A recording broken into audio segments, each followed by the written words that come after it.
masa introduction ai zol kun thok tu te poal clear tu zong te chibe kan bo cheu tuna kanom na mun hi kholai lungram khwang bim zawa kanom meka he kabul mi hi puvi el rangai zwala hani a voinia he afu muna kan han kala afu huana enkol dan te ma alak dan tlang pi te zo na kan han nei don ni o masa in panga hemi ifu huan hi engtikum atang khan nge ma ilawlak tran ti hamian shil masala fu huan hi sang ni som pathum atanga kadin ve nia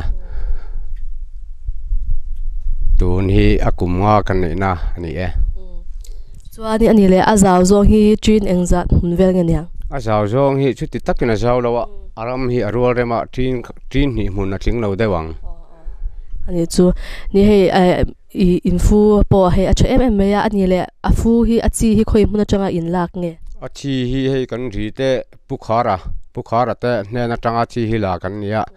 abula hang kan ti vele ngal ma ya arem chang khop mai he ani chu ani le fu huan han sia mi eng ril rupua ma han la nge ni ngai to na atam ma chung ko pa ber ni chuan fa te sir lai ve kan nia khan hete tlok ringo chuan adik don lewe so thing ati tak thei si lewa arete a market te achiang kuang thin lewa chu wang chuan heti ringo ta ma chuan ti in fu huan hi ei son na na taka katia a market achiang sa kan din ve tok mai ni ani tak chu ani he mitam ta chon la shela manga fu chi han lak dan te mo le fu ga chi ga han la a katia in han chin chaudan mo in en kol chaudan ha kim chang deu hlaki min han shilla kanan va ta kanan hala kanan hal akang var ti a khan alei nip line fu bi kanan la ya bong te tho in voili voi nga vel thu deu hlaka kanan chek to ra bisang ni sang thum sang li te chaudan na tangin kanan tia chuda chuan aler fu tha pa ngai aler akum khat tuai an tiang chi ang hi asi khi kan chok zela kan choka tang khanin kan da khom ruya hemi adam doi an tiang chi apol turang chi ang hian kan chia ta a chuda tang chuan kan phuma ani li kar ni thum vela a hian a than na huna chuan a ron chor ve deuh mai chuan ni le apui thling hun chuang hi ange huna du rei ve em rei lo vek I kum thum kan nei kum atanga akum thum na anga hian awang kum hi lo ni a du to ka her tu hi om thina ani le fu hi enge han chin hun bik ang te kha omem ve January a lo kanan va ta February a kanan hala February tha kanan hal so atang hianin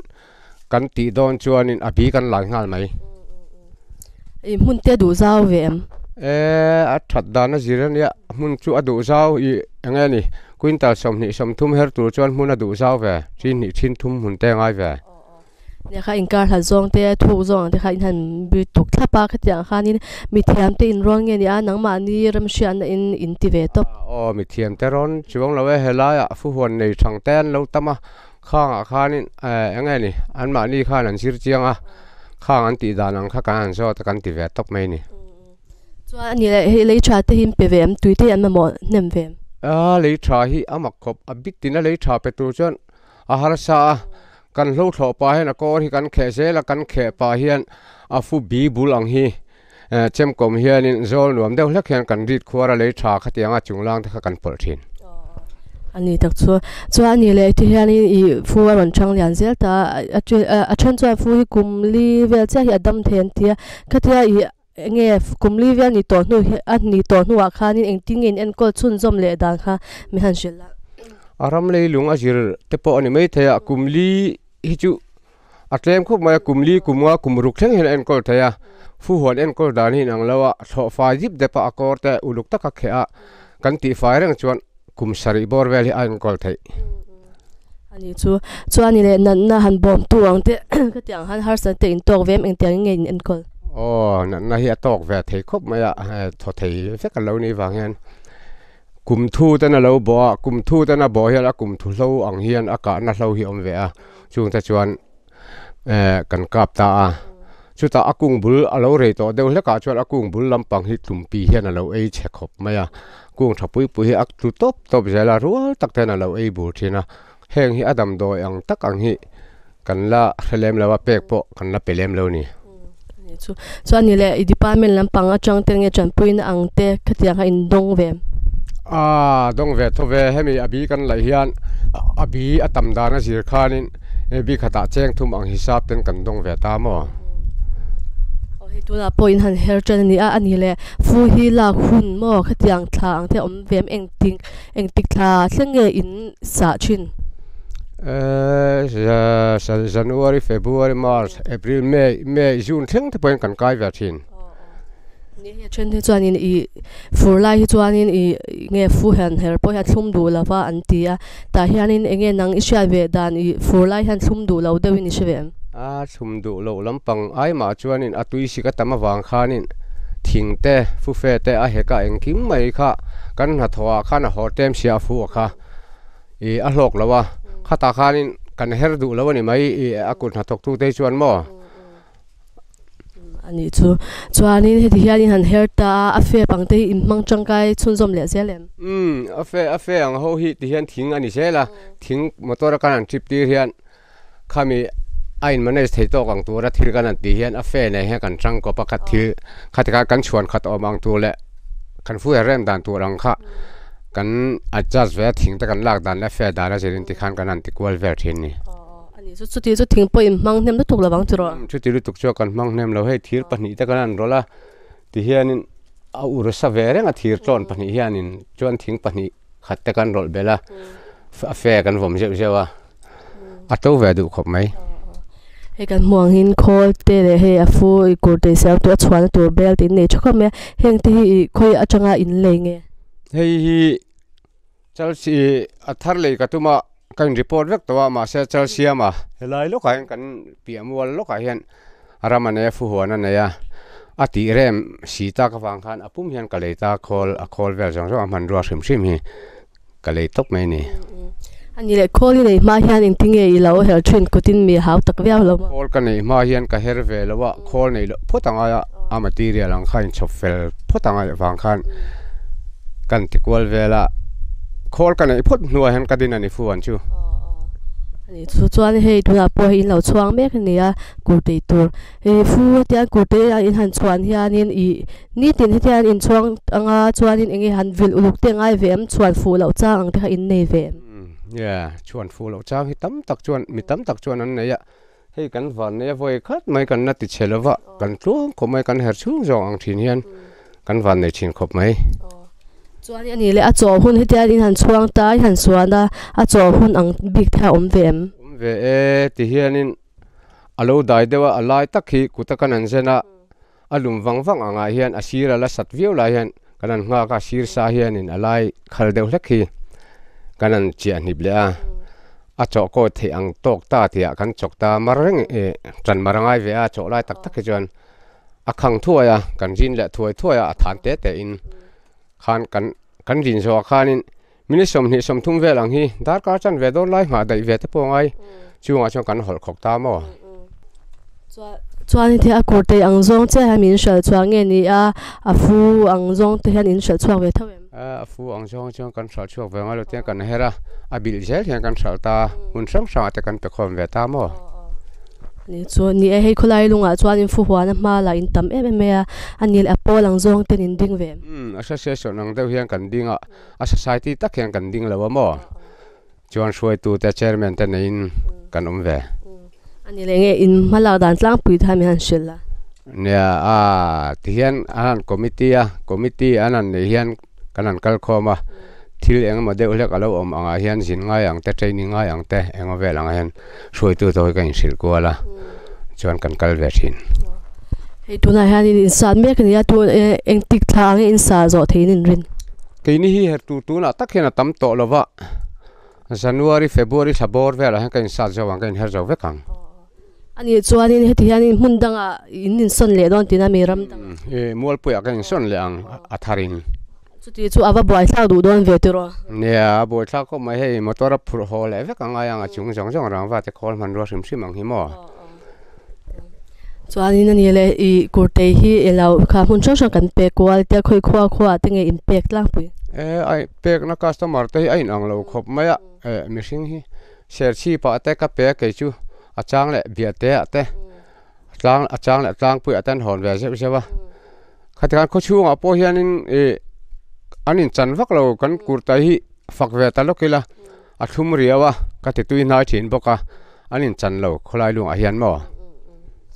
chuan ani le ikui fuhuan nei tur hianin engang boruak engang leilung hi nge ei hriat aram luma hi chuan a thum chu thum deuh nge nge mo amar chu fu hi tlo lawa zoda ya angai chuanin fu chu a thadu tlang pui akum hlun deuh a rei bik ne khain soitang khani tianin mundanga inin son le don ta ni a hei hi tia in son kwa thinanga ram hi achha du pha viawin sha em ram hi chu achha du le du lo chuan ka khachi lawa ei zonna thingtlang mi tan kan man thina wangin heti hian ram ruak chia anga thawak lawang kha ne luang hun mai angkha te mau tena pola khang kha hetia kanan herrem anga hian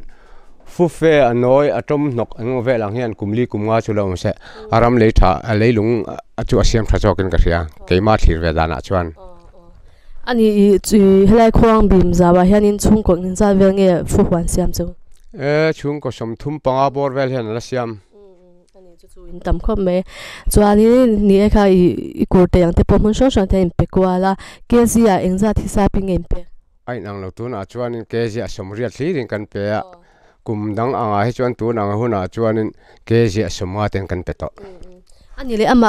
aman hi nang mani in fix nge ni kha polang ten in ding ta kathikani ni mukhoma in rel nge eng tin nge khalai aman kha in ti dan hi soi thi ma har khop maya aman hi arel tak theilawa mixing in mamo dan azirin tuna te khinnan loin da khol theite tam tak kan online tam tak kan lo ta summa mo hun la yang kha ain an lo wang khan are ta hi in siam chop thei po ani lo dan afu wazirte akurte sirte pon du dan danin ani tu ta chuanin thu nei na kan manga alo lu tukang kha chu kan in control va tho ani le afu chi ai hianin engang variety tinge omve apol le fusen kan ti hi ani deuh tlang pui mai lo mo le apa ki om te vak lo ani chuan chu apol le nge fusen in tiang chu ai nang deuh reng nge ni a danglam ve em fusen hi atlang pui thuina thum bi ka chuan apol he chu a hlok jok afuwa atuya tuna hian ni la in chin pol nge tuna han kan chin pol ve a ke ni po hian akara han kan pol ve ze fusen ani chuan ni le fu huan han nei tur hian nge mun ma te du budu nge fai te ngai vem in to fai ve thinem tho fai lo thoin uruk pol takanga in ka thia futlo tur chuan akor khe dan te po hi arochin angsong ang hi abula tanga arochin angsong ang hi khe faya aji atanga indota nali nanga naruk angvel athing om chuan a to kan tiamo he minon sirti na chuan ani chuan chu training ang te po ama in lo nei to ti na mi lo nei ve to zeu in lok puyem kan lok pui ve khop mai ne hei fu ban han le chuan a kurte ang top ranin kan han tiral tlak pui ta a kurte lo ang deuh te hian nge thil dang ang dewa han tiral dan the omem om lo a kurte ang hian kan tiral topa abak ang ma kan tilo atlon te pona then chuan tuiri la tan su pe a chu ni mai ni chuanin ni le fu huan han nei hi nge a zong chang thlakin shem zong chang tlak khop mai tingtang pa e zon na chuanin a fu berin ka hria chung ko in chom nan po a tha ka tia nei thur ero chu har mai theya engai ni man chop ilo vela kan boi lo bik fu hon nei chu a tha ka te khop mai midang a pe tan chuanin nei sup se tha ka ti chuan ni le hlofa te in chor ve nge ni ai nang ma ni chung kwa in an kol mai ne a chang le hlofa hi kan chora chang le nu pa ten kan tia in cholo tak sai the pon ne lo kan in chor ve de rang thau mai a kurte tura han chuan hi apoi mo me ya hei thlir tu te apo she chang tam takan omanga ti hianin in han chuan changa in suan thleng mo in suan nuwa ka tianga in han hi song bol dan kha chiang deuh hlekin min han shil la tro ti hian kanan chuang kanan herzawa kanan chuanga kan tu so vuta kan tu so vuta khan nakina khan alo phul moi ta ni liam tum renga a khol theng hen chu a chona hi oma a ran pa hian ni nang kan ta chu kan choka chumi kan cho atang chuan rei vak lawa aron phul moi zoa khan aron vok so ta aron vok so nuwa hianin rei deuh hlek hi kanan chokle a chumi nuwa chuan a hun nge hun lo ti in kanan chem kuala I thil bial kan siam ter te thil bial hi apuar ngai puar lo te kanan tia khanga khan kanan tikual kanan choka kan chuan line alo puara kha kan chem tha a leya alum tep khan suana hune kan tia chumi kan suana hun atang chuan I khol theng re kha khoi chet oi to mi lawania kan khoi chet jau kha chuanin akur ta kha ani turang ani phalawa achini supiselta amu supiselta a chu khoi chet mi to lo turani a kan da dai le wanga alai kanan zena adai ta akut jung chalvel kanan zen wang ngam hian a cho thei ta kan tia kan chok ta kanan chok zo chia hi kanan rin le ngala a than angina kurtai thanang turin kan rin zo ta dar kar chan ve dar kar khat deuh tho vel te kanan ngak tai le a chuan kanan hol khok ta kurtai kha alo chang tamai thina ni chuanin kurtai hi alo ni na chan po hi enge ni tunma kan pi le pu ta chuanin scientist atanga an mu chwale an zirpo ni mi alavin an ma ni atanga an lo scientist na ve kha mi zo mi pui te hian in thi kan chom sel ta chu ani hi bong achuaka a fu headline a chuan line bong achuaka ava uma a holia khan an chok don alo hun tok chia khati khanin tha le jung sen vak ngai lo khan a hun bite ang khan cho chuan a kurtei kha lo chuaka aswan atanga cho mai kha chuanin cho khang tur chuanin nileng deuh tho du dona wang khan khang kha kan pi le pu thiam thil hi kan la chom ve deuh sel chu ni hi kurtei lama chuan ani chu hanti neu tur po tam kho me ya ro atam ve khop mai chu ani le in chuan dan zir hianin a kurtei rong a hi adang lam na ang the om ve a thinem om ve thei tho mai a upa deuh hleka kan chuana kan suan hian akurtai mele hi chu te min apo ve dewa anau pang deuh hlek chu te min abong ek rong hian om ve dewa anau pan chuan cho kho te anuama cho ne chuan moi thowa athum thowa ni turang chu ani tho rualin a upa chu cho kho a harsa a arong achu amoi chu amoi du deuh okate han cho a khan ni le cho chung ang kha nge amidin ang zong thain bituk ve a cho chung ang tak hi minisom ni bor vela ni ang a cho chung ang tak hi minisom banga tanga minisom ni ang bor vela ni ani ang kanan cho hian kanan cho tan chia hian tha hiang ai theilawa cho kim barangai sia kan thai kuala kan chok kual kim veka chuta akhang ma lo chu kan chok ta akhang do na hian kanan siam rola chala le pan lai omlowin akurtai a hi ti hian kanan siam rola a cho na tang khan kan siam rol maya ti khan ani turang alo ni to khana alo khanga khanin kan rin ta chau thina a thana po uluk taka cho a arina po uluk taka ti chuan akurtai mel te lo nala alei tu tan po a ei tom du bik deuh thin ani chu tha po sia sa tangai don chu ani le fu lo hi nge thil dang malak na te ne ne fu lo hi so thing te hi kanan nei ve thina so thing mun te kan siama kan tha ngai mi lawa vok te hi kanin vul mar ve de orenga so thing hi ani na taka chuan chin tam vak po ngam om lo dana ma are ta that thei lo thina wang hian a thena chuan alo tam vaka chin tam le cho tur omu ma lo te hian kan ei zon nai na lok lo pol takaniang kati ani chu ni kha na chin na tira kan so yang khan fu chu ti hianin kumli han nei da tanga ram danga te han son kwale ja thrin ya khala ya takhan in tinge hla hi evc in a real fel nge ni ga khala in han in son kwala in ti fel da ha mi han shil la hela he chuan vc in ron real fel lo ve tu na ke ma ni ram anga chuanin kan nei maya kan vat to pa abing in tu na chuanin ram hi kan nei vek to wang hen abing hen ram hi kan vata khanga khanin a hun bi sarkarin hal tura ti hun bi kan hal ve maya chuan fubi te bulgan internet khan kan suan chuak zela ni deuh mai chu ani le a fuchi ang zong te hianin ishal chuak ve ra chuak lawa fuchi hi kan in sal vak ngai lawa heng kholai lung nei ho sum sim hi khodang an ni nge ni lo chu ka hrelawa anon sa ta andu ang hian on sa top topa thalai hi an sa ta